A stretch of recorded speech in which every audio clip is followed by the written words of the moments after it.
दोस्तों, आप देख रहे हैं MRS यूट्यूब चैनल में आपका स्वागत है। आज की कहानी है डाइवोर्स। इस कहानी में दिनेश और शीतल और उनका छोटा सा बच्चा है। दिनेश एक डॉक्टर है जिसकी पोस्टिंग गांव में हुई है। कुछ ही दिन पहले वह गांव में रहने के लिए आए हैं अपनी फैमिली के साथ। उसके पत्नी और बच्चे वो भी उसी के साथ आए हैं।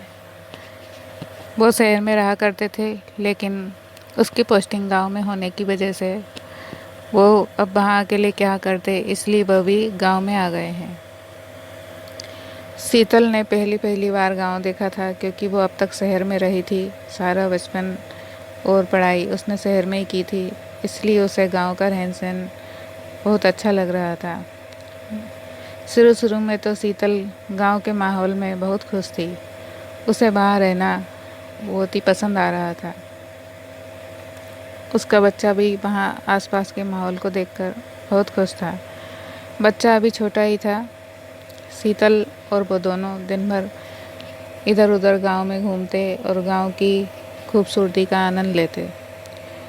दिनेश भी अपने डॉक्टरी के काम में मसरूफ़ रहता और सारा सारा दिन हॉस्पिटल में ही गुजर जाता। धीरे धीरे गांव में नए डॉक्टर के आने की खबर फैल गई और दूर दूर से मरीज हॉस्पिटल में आने लगे।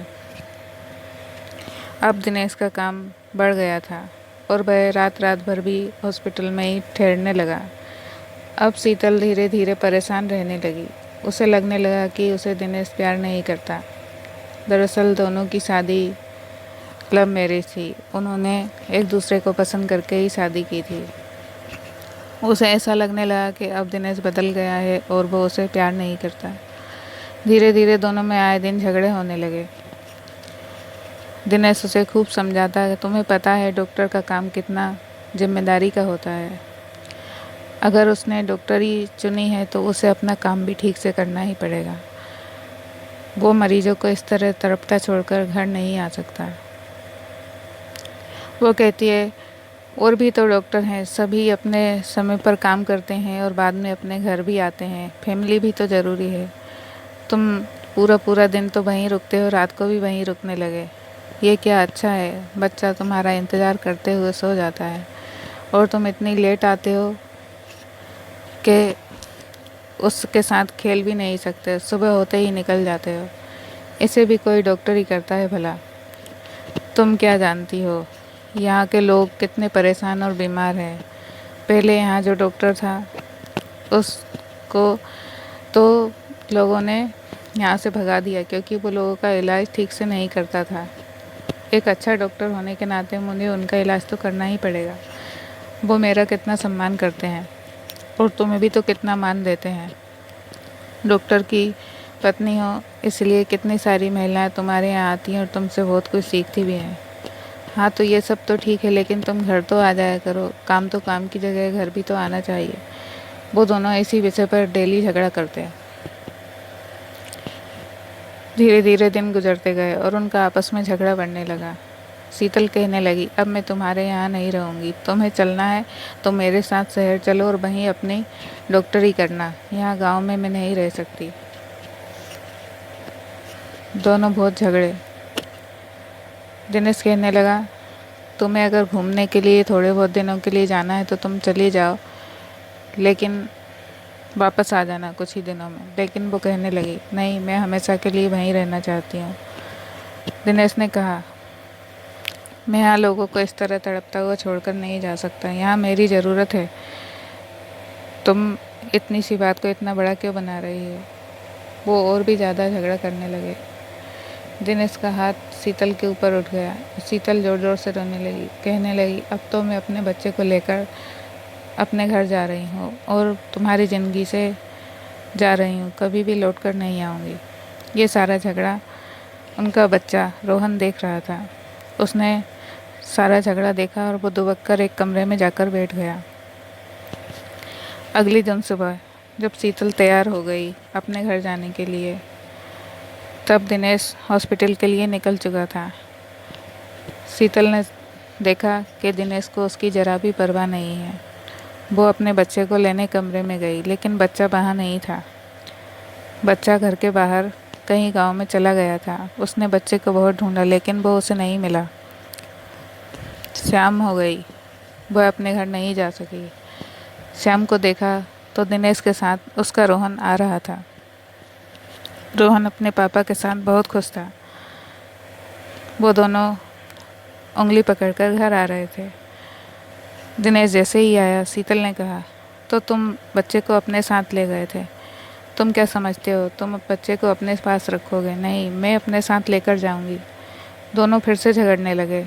उन दोनों में तेज तेज झगड़ा होने लगा। दोनों एक दूसरे पर चिल्लाने लगे। ये सब देखकर रोहन अंदर जाकर कमरे में रोने लगा। वह जोर जोर से रो रहा था, लेकिन दोनों तो झगड़े में मगन थे। उन्होंने देखा ही नहीं कि रोहन उनके झगड़े से कितना परेशान है। रात जैसे तैसे बीत गई। सुबह हुई तो अब शीतल ने कहा, अब मैं जा रही हूँ। दिनेश कहने लगा, ठीक है, तुम्हें जाना है तो तुम चली जाओ, लेकिन रोहन से तो पूछ लो उसे तुम्हारे साथ आना है या नहीं। रोहन अपने कमरे से बाहर आता है और कहता है, मम्मा, मैं आपके साथ नहीं जाना चाहता, मैं यहीं रहूँगा अपने डैडी के साथ। रोहन की बात सुनकर दिनेश को बहुत अच्छा लगा कि वो उनके पास रहना चाहता है, लेकिन वो ये भी नहीं चाहता कि वो अपनी माँ से नफरत करे। ऐसा लग रहा था मानो रोहन अपनी माँ को पसंद नहीं करता, शायद इन झगड़ों की वजह से। शीतल अकेले ही अपने घर आ गई। रोहन उसके साथ नहीं आया। इसी तरह कुछ दिन बीत गए। शीतल ने दिनेश को डाइवोर्स के लेटर भेज दिया। उन दोनों का डाइवोर्स हो गया। शीतल ने अपने झगड़े के लिए दिनेश से कभी समझौता नहीं किया। अब दिनेश और रोहन दोनों ही गांव में अकेले रहते। धीरे धीरे रोहन बड़ा हुआ। उसकी पढ़ाई भी वहीं से हुई। आगे पढ़ाई करने के लिए रोहन शहर आया। उसने भी डॉक्टरी का ही पेशा चुना। कुछ ही दिनों में वह एक अच्छा डॉक्टर बन गया। एक दिन उसकी माँ शीतल उसके घर आई। उसने देखा कि माँ घर आई है। वो उनसे नाराज़ था, इसीलिए वो अपने कमरे में चला गया। उसने बात भी नहीं की। शीतल आकर चिल्लाने लगी, दिनेश, तुम कहाँ हो? वो अपने कमरे में आराम कर रहा था। दिनेश नीचे उतर कर आया। उसने कहा, क्या बात है, इतने बरसों बाद तुम आज यहाँ क्या कर रही हो? वो कहने लगी, अब मेरा बेटा बड़ा हो गया है, मैं उसे अपने साथ ले जाने आई हूँ। अब वो तुम्हारे पास नहीं रहेगा। कहाँ है, उसे बुलाओ। वो कहने लगा, वो तुम्हारे साथ पहले ही नहीं गया। यदि वो चाहता तो वो तुम्हारे साथ जा सकता था, लेकिन वो नहीं जाना चाहता। तुम उसी से पूछ लो। शीतल उसके कमरे में जाती है, लेकिन वो उसे देखकर अपना दरवाज़ा बंद कर लेता है और उससे बात भी नहीं करता। ये सब देखकर वो वहाँ से वापस लौट आती है। दिनेश उसे जाने के लिए नहीं कहता, लेकिन जब वहाँ उसका बेटा ही उससे बात नहीं करना चाहता तो वो वहाँ क्या करती। वो वापस आ गई। शीतल ने कभी दिनेश से बातचीत करने की कोशिश ही नहीं की। ये नहीं देखा कि उसका बेटा उसके बिना अकेला कैसे रहेगा। जरा सी बात पर झगड़ा कर कर दोनों अलग हो गए।